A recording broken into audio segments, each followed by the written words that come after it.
Olá, pessoal! Neste vídeo vou apresentar para vocês alguns conceitos de estrutura condicional.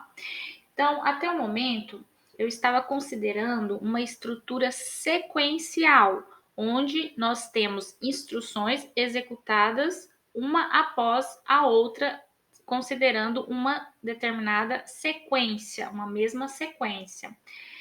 Nós temos alguns problemas específicos que será necessário a utilização de estruturas condicionais. Então, por exemplo, vou pegar considerar um problema aqui, calcular a média, como vocês já viram anteriormente, calcular a média aritmética de duas notas de alunos. Então, eu tenho que primeiro fazer a leitura dessas duas notas, por exemplo, nota 1, eu vou fazer a conversão da float. E a mesma coisa para a nota 2.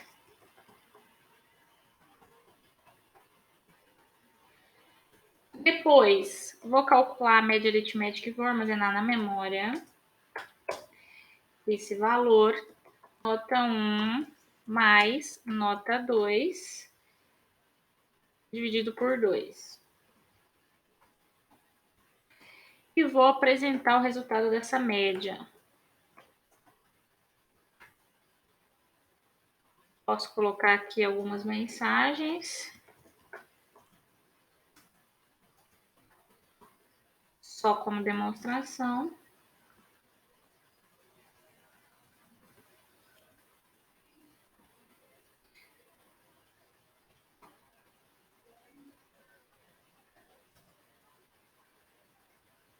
O resultado da média.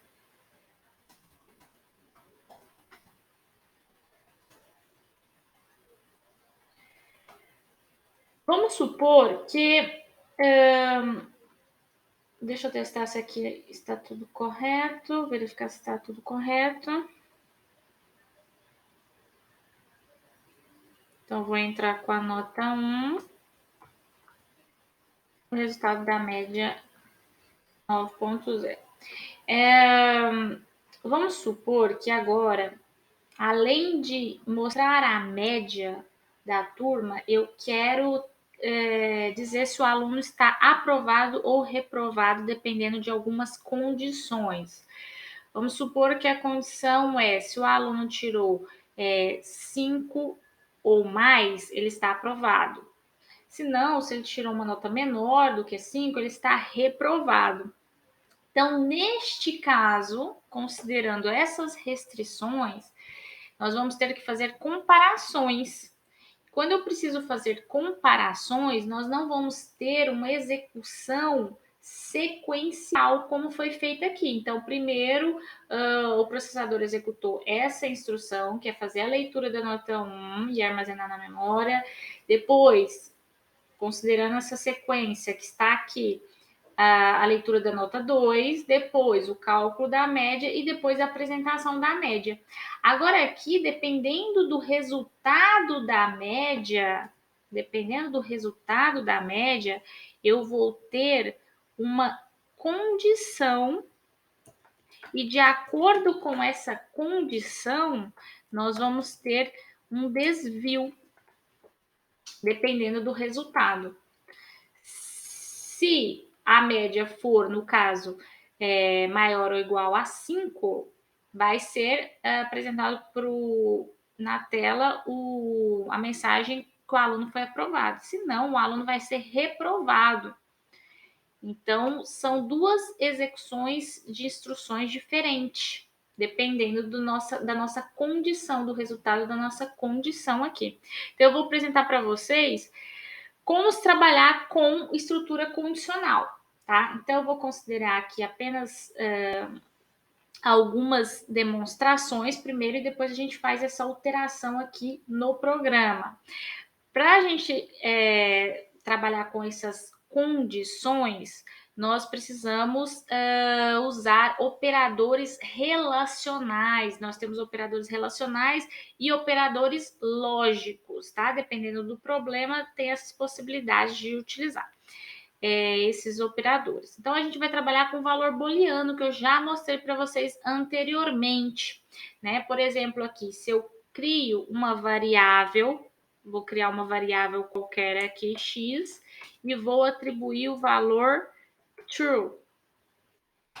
Se eu uso type para saber o tipo dessa variável, ela é do tipo booleana, tá? Então, lembrando, nós temos os valores true e os valores, o valor true e o valor false, tá? Que seria também, são dois valores possíveis, né? Sim ou não, 0 ou 1.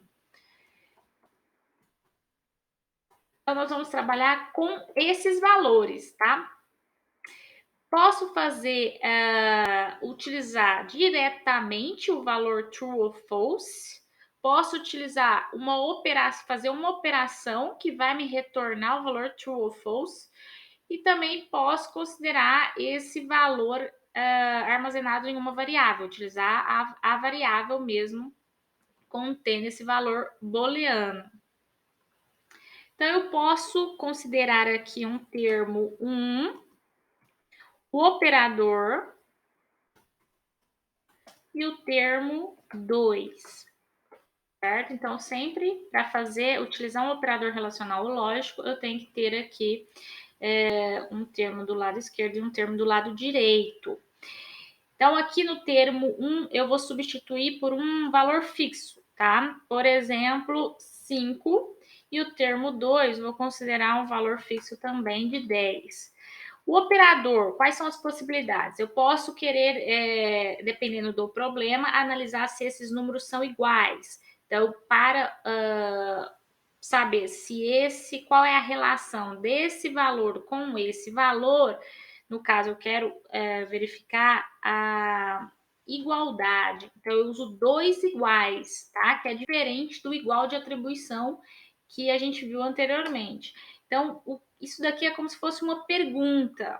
5 é igual a 10? Verdadeiro ou falso? True ou false? Então, isso vai me retornar true ou false, certo? Vai me retornar um valor booleano. No caso aqui, como eu não estou usando variável, não vai ser armazenado na memória esse resultado, mas eu poderia colocar aqui, por exemplo, x é igual a 5 igual a 10, certo?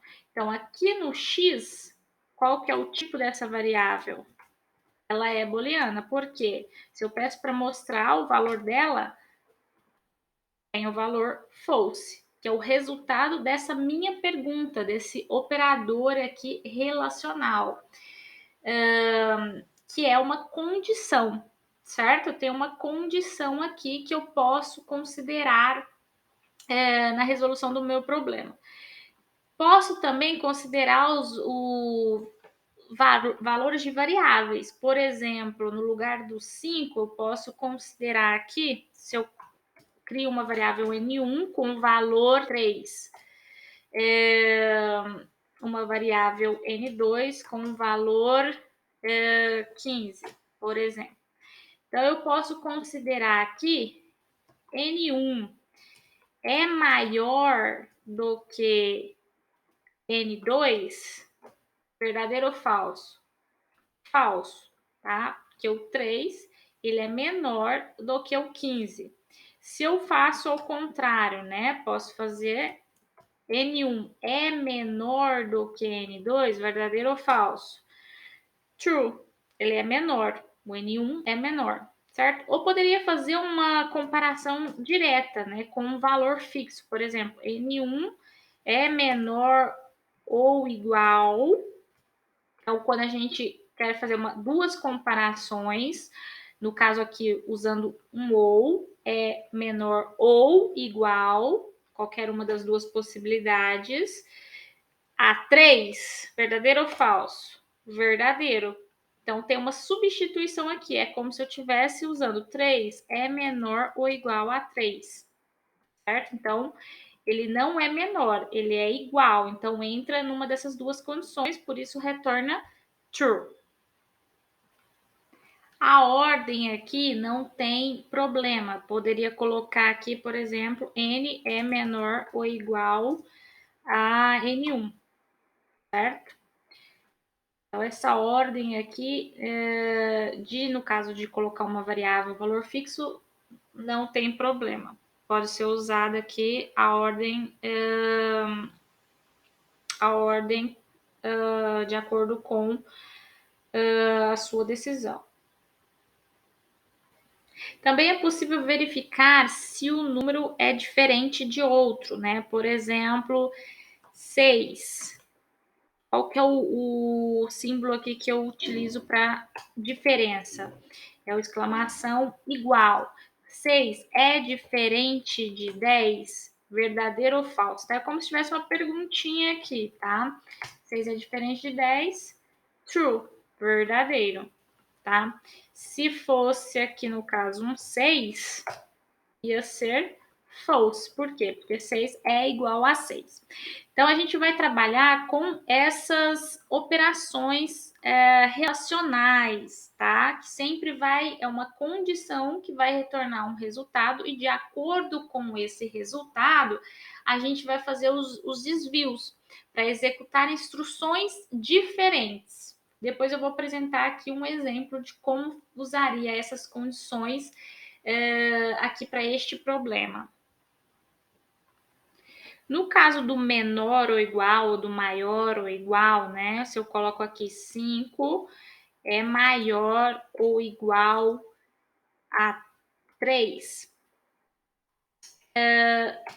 Eu não posso alterar aqui a ordem, né? Colocar maior, igual, maior, tá? Dá um erro aqui de sintaxe. Então, sempre temos que seguir aqui essa ordem do igual ser depois. A mesma coisa para atribuição de variável, como eu dei esse exemplo aqui anteriormente, né? Então, primeiro é a atribuição e depois eu tenho as minhas operações condicionais. Então, eu não posso fazer ao contrário. Por exemplo, x é igual a 5, que é igual, no caso, o igualdade ser antes da atribuição. Então, no caso aqui, se eu quero atribuir para x, colocar o x do lado direito, né? Então, ficaria, no caso assim, 5 e 10 aqui. Então, 5 é igual a 10, verdadeiro ou falso? Falso. E depois atribuir para x dessa forma. Não. A variável ela tem que vir antes. A variável que vai receber o valor, ela é antes e sempre tem o valor, o resultado, a operação do lado direito, tá? Então, eu tenho que fazer dessa forma, certo? Então, primeiro, a prioridade é fazer aqui o resultado dessa operação, que é um relacional, fazer essa comparação 5 é igual a 10, verdadeiro ou falso, e o resultado vai ser atribuído em X na memória, vai ser armazenado na memória, certo? Então, isso aqui são alguns conceitos aí da utilização de operador relacional.